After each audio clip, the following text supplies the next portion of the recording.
Well, good morning, good afternoon, and good evening, everyone, and welcome to today's session on the role of the Payment Initiation Relay Rulebook. We're delighted to have you join us as we discuss key changes in the payment industry, particularly the migration from the MT101 interbank payments within the community's adoption of the ISO 20022 standard. The MT101 has been a pivotal message type, enabling multi-bank corporates to centralize their payment initiation through a single banking service provider. Now, with the global transition to ISO 20022, these interbank messages are being migrated to the Payment 01 format, which will be exchanged securely through FinPlus. This marks a significant shift, ensuring improved efficiency, transparency, and interoperability across financial institutions. So today, we will focus on the new rulebook for Payment Initiation Relay, a crucial document for financial institutions navigating this transition. Joining me are two experts who will provide their insight into the rulebook, the challenges of the migration, and how institutions can prepare for this change.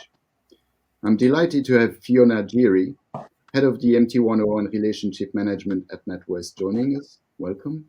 And Neil Buchan, Global Head of Standards for SWIFT.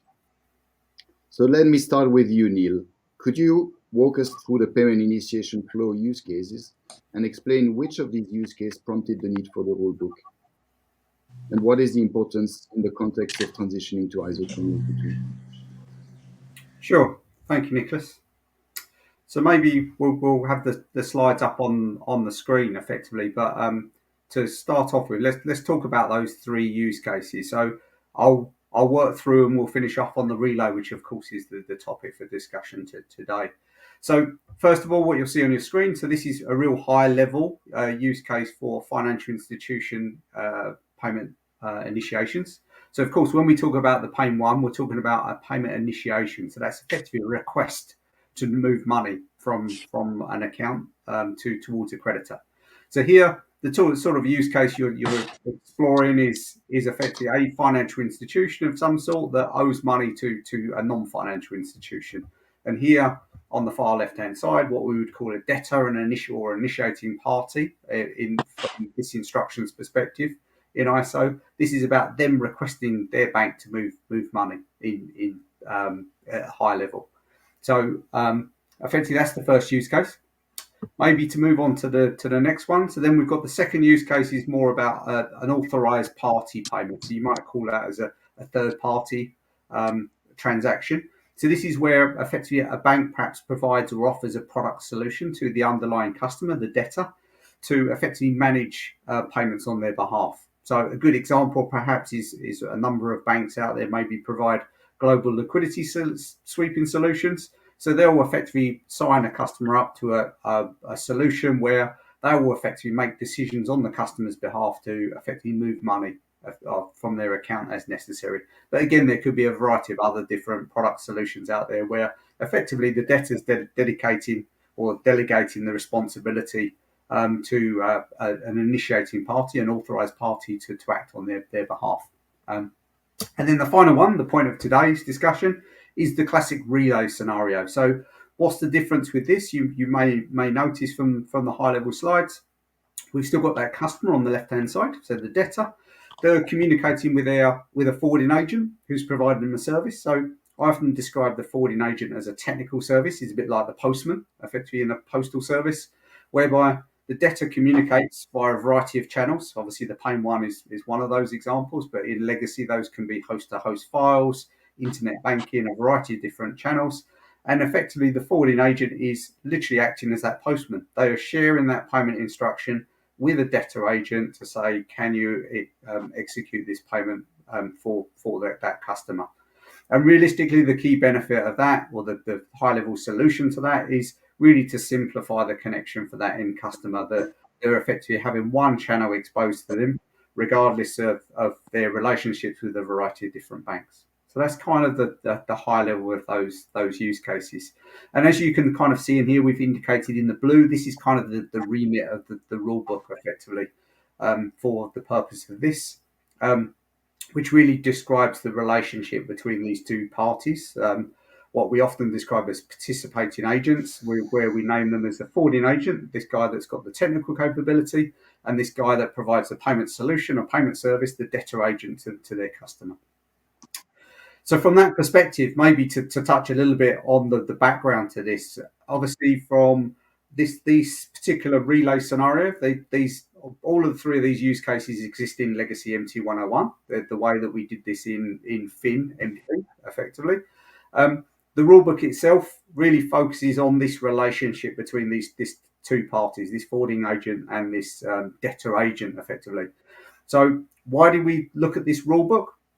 Well, realistically, back in 2024, a number of the banks were starting to look at these flows as part of the overall migration towards ISO 20022 in the Fin Plus network on Swift. And effectively, they started to recognize this, if you like, contractual relationship that exists between these two parties, and are effectively coming to us as Swift standards and saying, how do we replicate? We're recognizing the fact that what we've got today, as far as existing service level master agreements and service levels, don't effectively include these ISO 20022 messages. So effectively, what we did with a subgroup of experts of CBPR Plus that were product developing those messages for us in Fin Plus, we really worked with those experts to nail down and look at what some of those existing business as usual processes were, and then trying to replicate that in a more modern way. So typically what we've landed on is this rule book. That's the more common way that we would do this these days. And we also looked at the process and how we could digitalize that as much as possible. So just to give you a flavor before we perhaps get into more detail later on in this session. So the sort of things that are included in the rule book is the roles and responsibilities that the forwarding agent has towards the debtor agent and vice versa. We cover some of these sorts of flows as far as what does the business process actually look like? What are some of the mechanisms or things that we need to have as rules towards each other, as well as some of the technical, I suppose, necessities to implement this service for the effectively for the implementation and the day one live for the customer. So those are some of the pieces around the rule book. Effectively, obviously, perhaps to cover the last little piece before I hand back to you, Nicholas, is obviously from this perspective, obviously it was very true. We were very much aiming towards November of this year to fully migrate these flows. When we actually recognised more recently some of the complexities with actually the rule book and putting the framework in place effectively within the industry, we slightly adapted the approach. So we've really now allowed, as of November 25, more of a coexistence period where today you've got millions of these transactions happening with MT101s. Obviously, there is a degree of a number of key, I suppose, prerequisites to being able to send the plain one effectively. So what we've tried to do is address some of those prerequisites and truly start a coexistence type period between the MT101 and the plain one from November this year, which will allow us to gradually migrate those traffic for that customer without impacting them, and then effectively allow us to set a date for the sunset of that MT101 message. So hopefully that kind of answered your question, Nicholas. Yes, thank you, Neil. Maybe stepping back a little bit, why is there a need for a legal framework to surround the exchange of these messages between the forwarding agent and the debtor agent? Why is it not like any traditional Swift messages? Really good question, actually. So if we look at, if you like, the payment process, typically you've got a relationship with a counterpart, and those are normally covered by some sort of network agreement or a bilateral agreement effectively with your counterpart that's perhaps providing you a currency service. Here, of course, the difference when we look at these, obviously we talked in the flow very cleanly that this was a forwarding agent talking to a debtor agent, but more realistically, that in customer banks with a variety of different banks. So what we're using really the rule book and the need for that framework really is it's almost a service in the industry. So we're really trying to create the boundaries of what that service is. And rather than you having to go away and technically negotiate with each of those counterparts that form part of that, if you like, that community, this really sets out a base level standard of what is expected from that service. You know, how do we do business in a consistent way? And where are some of our roles and responsibilities and liabilities towards each of these parties, particularly bearing in mind that Although the debtor has got a relationship with the forwarding agent and they've got a relationship with the debtor agent, it doesn't necessarily mean that the forwarding agent and debtor agent choose to do business on a day-to-day basis through their own cash management services. So these are almost like a tri-party relationship. Okay. Now, over to you, Fiona. Maybe can you start by explaining how banks have handled this historically using the MT101? Yeah, certainly. I mean, historically, when we've been entering into a new MT101 exchange, we've had the comfort of knowing that the participating FI has already signed up to the SWIFT service level master agreement. And that gives us the assurance that they'll adhere to the rules and regulations at a bank to SWIFT level. And we would then negotiate bilateral agreements, FI to FI, to cover any aspects that we wanted to limit or agree bilaterally, so potentially limiting liability in the event of a dispute or agreeing terms of withdrawing from the agreement, either at a customer or a bank level, or it might be to actually agree specific technical specifications in addition to the SWIFT standards. And from a business perspective, we've found it's become much more challenging to conclude bilateral agreements and onboard customer propositions. I think as the payment landscapes change, so too have attitudes to payment initiation, becoming a more commonly and widely used payment format, really.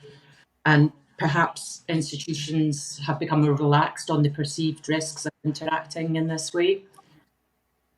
Initially, when we first started negotiating bilateral agreements many years ago, banks we spoke to commonly had large teams to negotiate the contracts. But it's now not uncommon to speak to FIs who don't have those teams and they don't want to enter into bilaterals anymore. They're much more focused on the customer authorities and application forms. And we all know that the bilateral agreement negotiation process can be protracted, either from the perspective of negotiating until an acceptable level of compromise can be agreed upon, or it could just be the difficulty of trying to find the right person at the organisation to take forward those discussions. Okay. And so how does the rulebook change that historical approach to the negotiation? Well, we know that ISO 222 brings many benefits and enhanced data and standardised payment formats rather than the multiple proprietary formats we've been used to. But it also brings significant challenges around standardising the business processes and how we interact FI to FI with the new payment format. I think the MT101 landscape and its users and customer propositions have changed dramatically since the early days of MT101s, when bilateral agreements were first pulled together. So a rulebook that addresses those changes and sets out clear guidelines for all participants is key and timely. And I see the rulebook as filling the gaps that necessitated the bilateral agreements in the first place. It sets out very clear guidelines for all the parties involved. It defines the roles, the responsibilities and processes, and it ensures a smooth and consistent payment initiation relay transaction. And most importantly, I think it removes those barriers to onboarding customers quickly, and it helps us eliminate the ambiguity that has existed, which is really crucial for a smooth transition to PAIN 001. Okay. Neil, we talked about the rulebook quite a lot already, and you started describing it a little bit. Can you explain in more detail what it covers? Sure. So typically, we should perhaps take a step back and look at it. So the rulebook, purely when we started to create this thing, focused on ISO 20022. So we looked at the types of messages that we would need to use to do this in ISO 20022 from a business perspective. We also set ourselves, as I think Fiona nicely alluded to, the ambition really to say, right, let's learn from the past. The legacy service level master agreements and service levels were probably created in the 70s. So what things have moved on in the industry since then? Mainly noting that obviously a lot of bilateral agreements take time to implement. So we kind of set ourselves the ambition as a group of how could we aspire to the idea of either eliminating bilateral agreements or at least reducing those significantly. So we actually looked at a number of the different pieces that banks commonly negotiate, some of the pieces that take time effectively with that approach, and we started to try and address those where it was possible in the rulebook. Bearing in mind, the rulebook effectively is written effectively or drafted by Swift, and it's written under a particular jurisdictional law. We should recognise that we can only put things into that rulebook which are commonly identified by all laws around the globe. So things when we talk about liabilities and even roles and responsibilities towards each other, we needed to make sure that that would be at least recognised in any court in any land. So in certain cases, there could be certain things that were in bilateral agreements, which may be there for very good reasons, but are a little bit more controversial in the sense of certain jurisdictions may not necessarily recognise some of those pieces and practices. So those were very much outside of the scope. But in essence, as I say, the kind of concept of the rule book was really describing the roles and responsibilities of what is the role and responsibility of the forwarding agent to receive that instruction from their customer, to be able to understand who their customer is, provide guarantees to the debtor agent that they weren't or eliminating any data in any sense, so that the debtor agent can fulfill all their different compliance obligations. So there's a degree of trust effectively in guarantees to each other. And then likewise, from a debtor agent's perspective, their sole responsibility or their core responsibility in this process is to provide a payment service. And obviously, if they negate on their payment service, we describe very clearly in the rulebook that isn't the responsibility of the forwarding agent. That's the responsibility of the debtor agent to provide that payment service. And therefore, the forwarding agent isn't liable for any perhaps mistakes or misdemeanors with the operating of that service that they provide to that debtor. So that's kind of the core high level of really what the rule book is. And obviously I encourage and welcome people to have a read through the rule book. I think in business terms it makes logical sense, although obviously the language is very legal in the sense of the liabilities. And maybe the last perhaps point that I'll make, which again I think Fiona picked up on, the key is this is effectively a community relationship. And the idea is someone that's acceding to that rule book is effectively signing a contract with Swift. They're effectively say, we as a participating agent, we agree to this business process. We effectively are committing to use Swift to say that we will abide by the description of that business process within that rule book. And of course, that's then published publicly via the Swift ref files to the industry to then really give that sense of security to the likes of Fiona, her organisation, to see that their counterpart that they're dealing with effectively is like-minded in the approach to this service. Two follow-up questions to that, Neil, because it describes also the use of specific message types like the PIN01, the PIN02, CAM55, CAM29, but we're in a coexistence phase.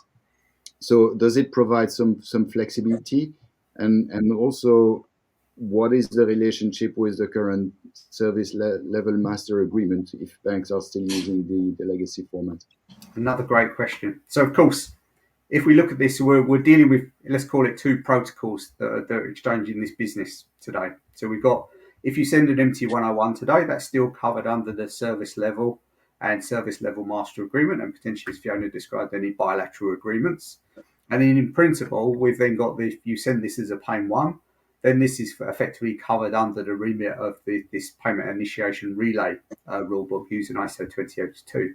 But as you quite rightly say, these are very much siloed in their views as far as, if you like, the boundaries and the framework of those protocols.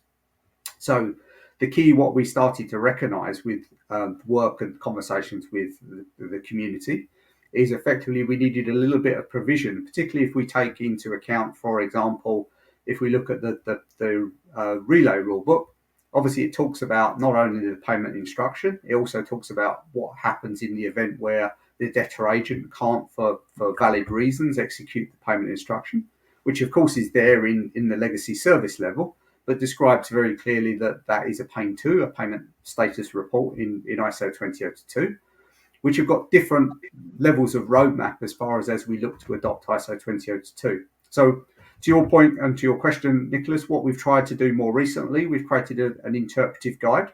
It's almost a preface of that rulebook that effectively refers to the fact that as we move through this migration period, organisations may choose to effectively use perhaps a mixture of, or agree to use a mixture of those protocols. So, for example, if I was to send, or an alternative way, if Fiona was to send me a PAIN 1, and for whatever reason in this process I'd signed up to the rulebook, but effectively I haven't built the ability to send the PAIN 2 quite yet, if I had to reject that payment, I could agree with Fiona to revert back to the service level agreement, which effectively describes the use of the 199 or the 195 to communicate that. Or if we've got a bilateral in place, maybe we've got an agreement to phone each other or send an email, we could agree to revert back to that. So that's kind of where we've tried to bridge this, if you like, coexistence period to give maximum flexibility. And that's all that interpretive guide refers to a knowledge-based article on swift.com, which kind of spells out some of those pieces as far as the optionality. And equally, a slightly second example of that is cancellation. Is it reasonable that the customer may wish to cancel it? Most likely. Does it happen that often? Probably not. But there's provision in there to say this is how to do this in ISO. In the legacy process, it was mute on that point. It said really that this was kind of out of scope. So we've just really, again, in that knowledge-based article, given some options of how you may service that scenario effectively during this coexistence period. Okay. And is there a link between the RMA exchange and the rulebook? Do banks need to get one before the other, or do they need both? Mm-hmm. How does that work? Yeah, so RMAs, of course, and again, it's another example of something that's evolved over time. Back probably when the MT101 was first introduced, we didn't have the level of granularity that we've grown to love from an RMA perspective. Obviously, from that perspective, the PAIN 1 needs an RMA relationship, very much like the MT101. I would almost see this as describe that as the business agreement. And again, the rulebook covers the role of RMA. I think it's in section 4 of the rulebook from memory, which really talks about the fact of once you've acceded to the rulebook and you effectively start to do business with a counterparty, those RMA business profiles really describe the technical capability of enabling effectively those messages to be exchanged. So depending on what role you play, if you're a forwarding agent, you would need the debtor agent effectively to establish the RMA profile with you to allow you to send the PAIN 1. So again, that's that kind of control mechanism. But the beauty is if you're a product owner for owning this type of product, then you've got very nice RMA business profiles in the new world that really describe that payment initiation type profile, and allows you to see what you've agreed with your counterpart as far as how they're going to service the rejection scenario, and whether or not you're going to support for this period the cancellation needs. And it really allows you to be able to kind of know your counterparts and where you've got those if you like, business agreements in place that are recognised by the RMA itself. Mm-hmm. So the banks need both the RMA and some form of legal framework, which ideally is this whole book, to be able to receive a PAIN 01. Now, from a timing point of view, is there an expectation of a given date where banks should be ready to be able to receive those? Yeah, so it's a good one. So building into the RMA, what we've tried to do is we plan to provide a bootstrap effectively of the sessions, most likely as of the 1st of October, comparing those people that have declared themselves acceding to the rulebook and the roles they perform. I will be comparing those against existing MT101 RMA records to create a bootstrap as part of probably just after the standards release of 2025.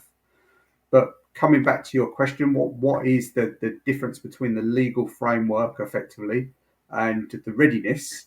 The key is we're encouraging, and partly the reason for this webinar today really is for people to focus on the legal framework of that. It's almost the prerequisites to the service. This is something that isn't going to be quick if you're looking to repaper your bilateral agreements. Whilst then also looking on the counter side that there is a requirement for you to be able to receive paying once. So again, really focusing on that way forward. This is almost a mandate to, well, it is a mandate to be able to at least be able to receive where it makes business sense, the technical capability to consumer paying one, versus then your ability to send is at your own pace as it stands at the moment. And I'm guessing within the industry will define an end date to the MT101 for this relay scenario at an appropriate point of time once we're really clear on the roadmap. Thank you, Neil. Now, Fiona, over to you. What do you see as the biggest challenges for financial institutions during this transition, and how can they overcome it? That's a big question. I mean, it's a time of unprecedented change for us all, really, isn't it, in the payments world?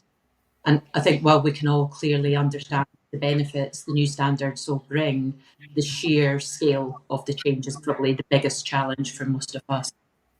So there's significant investment in technology platforms, upgrading systems, and all of the integration to consider, and competing timelines for the change management, internal and external changes required. But aside from the technical changes, there's all of the service model and onboarding considerations, customer documentation, and of course, the rulebook consideration that we're here to talk about today.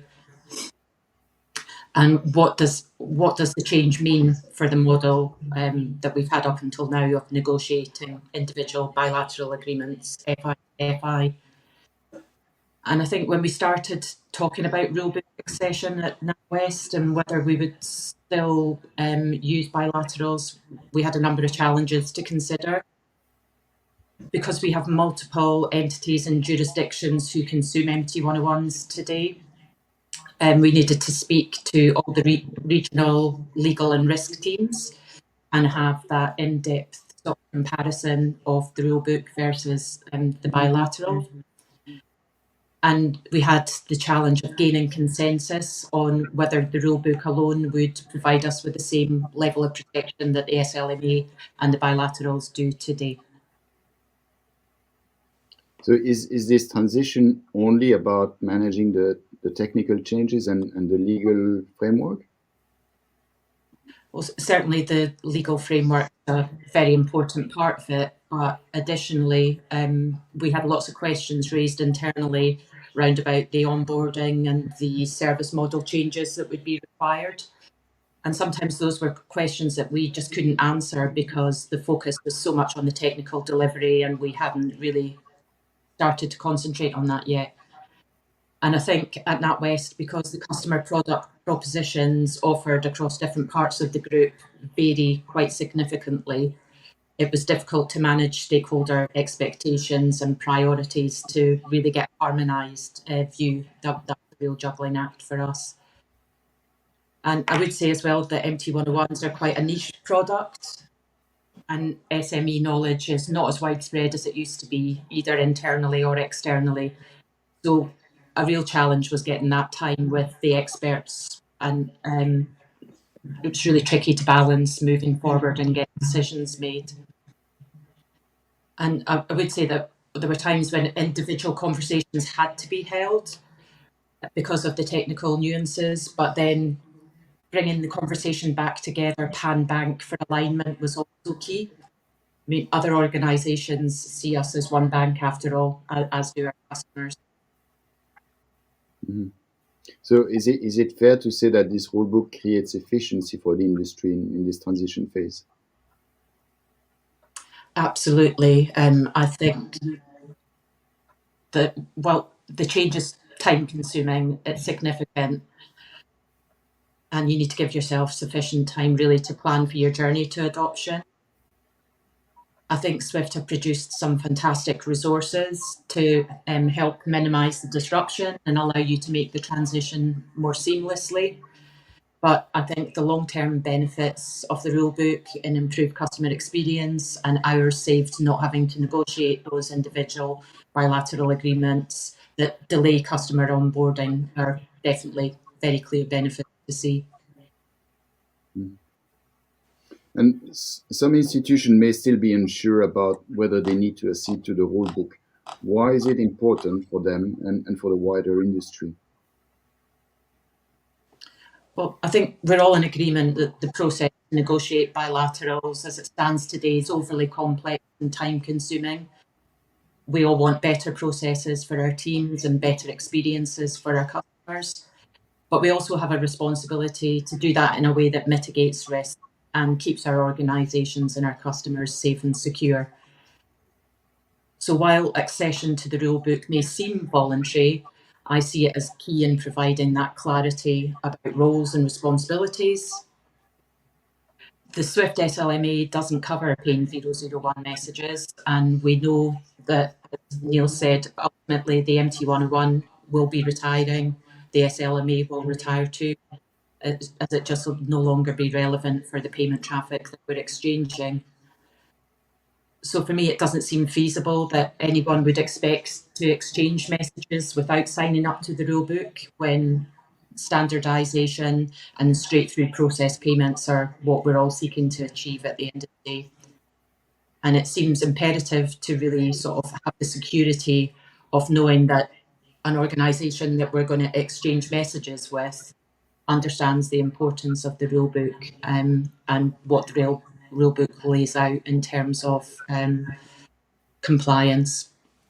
So I would see accession as to the rulebook as really being critical for ensuring participation in the ISO 20022 payments ecosystem. Institutions that don't accede to the rulebook may find themselves at a competitive disadvantage and unable to interact efficiently with other FIs in the market, given that it's part of the broader industry shift towards standardisation. And whilst it seems that adoption rates to the rulebook are relatively low at the moment, I think it's really key to have these conversations and understand, well, what are the barriers for institutions, and to try and encourage uptake and accession as the way forward. I think our collaboration, FI to FI, is truly essential on making the success of this massive transition as painless as possible. Yeah, and Neil mentioned before that there is a directory which publicly lists all of the organizations that have acceded to the rulebook. And so far it contains approximately 80 entries, which is still relatively low, but it's growing. And obviously our hope is that with this webinar and other communications campaign that we're going to run, we will put more emphasis on the rulebook as a central piece of the bank's adoption strategy for the ISO, for the PAN-01 and the Payment Initiation Relay.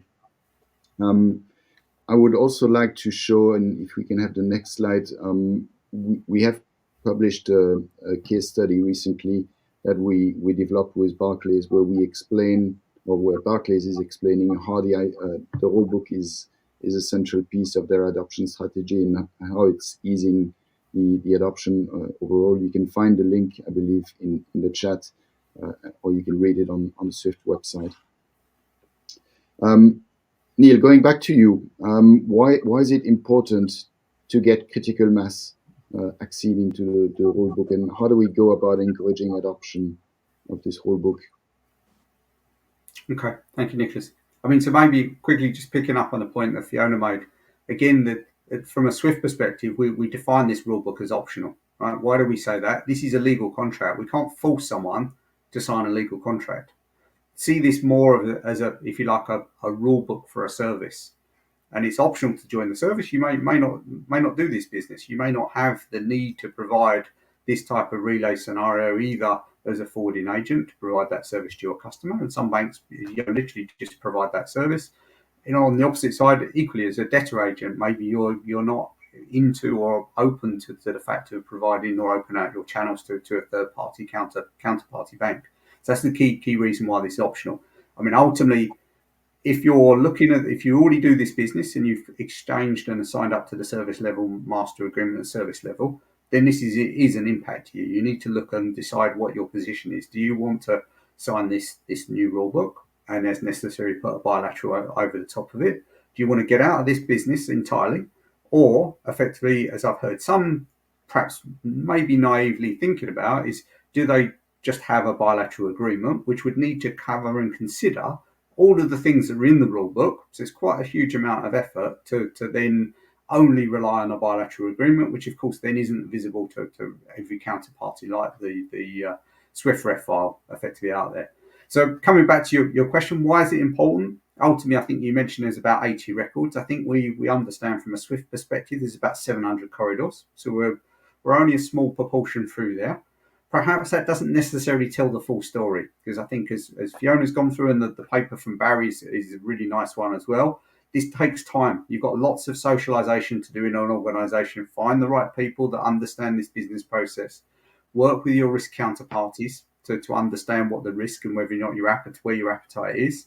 And of course, your legal or contract management teams to come up with what your process is internally to this, which I think Barry, I don't know if he describes in the paper, but I certainly remember having conversations with him. He estimates about 3 to 6 months of internal work progressing through this process, and maybe Fiona's got an opinion on that as well. But why is it important? Ultimately, at the end of the day, from this perspective, we've committed to migrating towards ISO 20082. From a selfish perspective, as my team and standards are owning the standards, it isn't efficient for us as an industry to continue to maintain both MT and ISO. So it's how we continue to shift towards the ISO 20082 messages, and particularly in this case, the Plane 1, because we will get inhibited by the legacy at some point. There are lots of things coming with hybrid postal address and other important things as we look to innovate and use ISO 20082 to leverage our services to our customers. It's important for us to move forward. And in order to do that, we need to have a viable service where you've got enough counterparties that are all on the similar wavelength and have all got a similar framework to say, do you know what, this is a service that actually we can use in anger, and this really supports and helps our customers. Yeah. Okay. I'm looking at the time. We have a number of questions coming from the audience, so let's look at some of those. The first one, going back to the three use cases that you've introduced at the beginning, Neil, what of these use cases are in scope of this MT101 to PIN01 RMA bootstrapping later this year? Specifically, can we as a bank, using the current informal MT101 relay use case, control when we choose to accept PIN01 by choosing when we accede to the new PIN01 relay service? Okay, good question. So, first of all, to call out, which perhaps we haven't mentioned so far, we should also recognise that Plane 1 is used between corporates and banks. This is out of scope of what we're talking about here. This is, in our terms on Swift, we're talking about Score Plus, an ISO 20082 solution for corporates. But coming back to the exact question, obviously what we plan to do is we plan to look at the sessions. So we're trying to positively reward those banks that are progressing and looking through the rulebook process, because we know that's a prerequisite to doing this business in ISO 20082. For those banks that have acceded to the rulebook, ahead and declare the role of either a forwarding agent or a debtor agent, we'll look to take a cut of that data as of October. And of course, it's a real-time living data, but as of the 1st of October, as it stands at the moment, we will take a cut of that information. We'll compare all of those different relationships, effectively as who's declared themselves as a forwarding agent, and we'll assume that they may have an RMA relationship with a debtor agent. And then we take that, if you like, that pivot table of different information, and we'll compare that against your existing MT101 relationships today, and we'll get effectively a subset of those, which will effectively create our Plane 1 bootstrap, effectively, which will deploy the week after, with the contingency of the week after that of the standards released this year. As it stands at the moment, we're just refining those details internally, and that will be put on the live database. Now, what that is predominantly aimed at addressing is the relay traffic. Going back to the three use cases, I would guesstimate that 90% of existing MT101s relate to relays today. The other 10% belong to those other two use cases. So it's true, we don't focus those uniquely, but the idea here is it's trying to reduce the operational burden on exchanging RMAs to your RMA teams. That's the ambition. And of course, that doesn't stop. If you miss that deadline or you choose to do this ahead of time or after the time, there's facilities within the RMA portal where you can do bulk uploads, or you can exchange these on a one-to-one basis as necessary to put those RMAs in place. We're really targeting particularly those big senders or receivers that are doing millions of these to really try and reduce their relationships. And I'm sure most larger organisations have got, upward of 50, maybe into the hundreds of different relationships with these relay channels. And another question relates to corporates using either the MT101 or perhaps even sometimes the MT103. What if they continue to use these messages? Can the forwarding agent relay these in PAN01 format? Is there an interest for corporates to consider using the PAN01, and how would you advise the industry approaching their corporates to look at these messages? Perhaps question to both of you. I don't know who wants to jump in here. So I can cover that if you want me to, Fiona. So maybe again to state, the customer to bank to forwarding agent relationship already today covers a whole plethora of different formats. Factually today, there are PAN1s being exchanged, probably most likely over FileAct, host to host, or other perhaps channels out there today. So what is happening as a forwarding agent today, you may be receiving a PAN1 or other variety of formats, and you effectively transform those formats into an MT101 today. So going forward, there'll be a little bit of work within those channels, effectively, to rather than converting those proprietary formats or ISO 20082 formats into MT101, to convert those into a PAN1 format to be relayed onto your counterpart. So as I say, those certainly exist today. It's true that obviously as we move forward, more of those will be, if you like, a PAN1 being received. There'll be less transformation in that sense. Okay. Last question. Will there be in-flow translation support being rolled out in support of this bootstrap and this message, like we have done? I feel bad because a lot of those questions seem aimed at me. But okay, so factually as well. So this was the other consideration that we had with revising to the coexistence period, was largely because a number of banks, and again, this could be some of the reasons we heard that banks weren't acceding to the rulebook. One of these was translation. So again, to emphasise, the expectation is all banks should be able, as of November 2025, be able to receive the PAN1. And we will provide an inflow translation if someone wishes to process the embedded MT101 version of that. I would strongly suggest that it's thoroughly tested beforehand, but we give very little, I suppose, room for people not to be technically able to process that message. So with the rule book, with the RMA, with the translation, as an industry, we should be in a really positive step to say we've met a real precondition. We can now really start to look at implementing these flows. Thank you, Neil. Maybe leaving the last word to you, Fiona. Is there any one or single takeaway that you would like to leave with the audience from what we discussed today?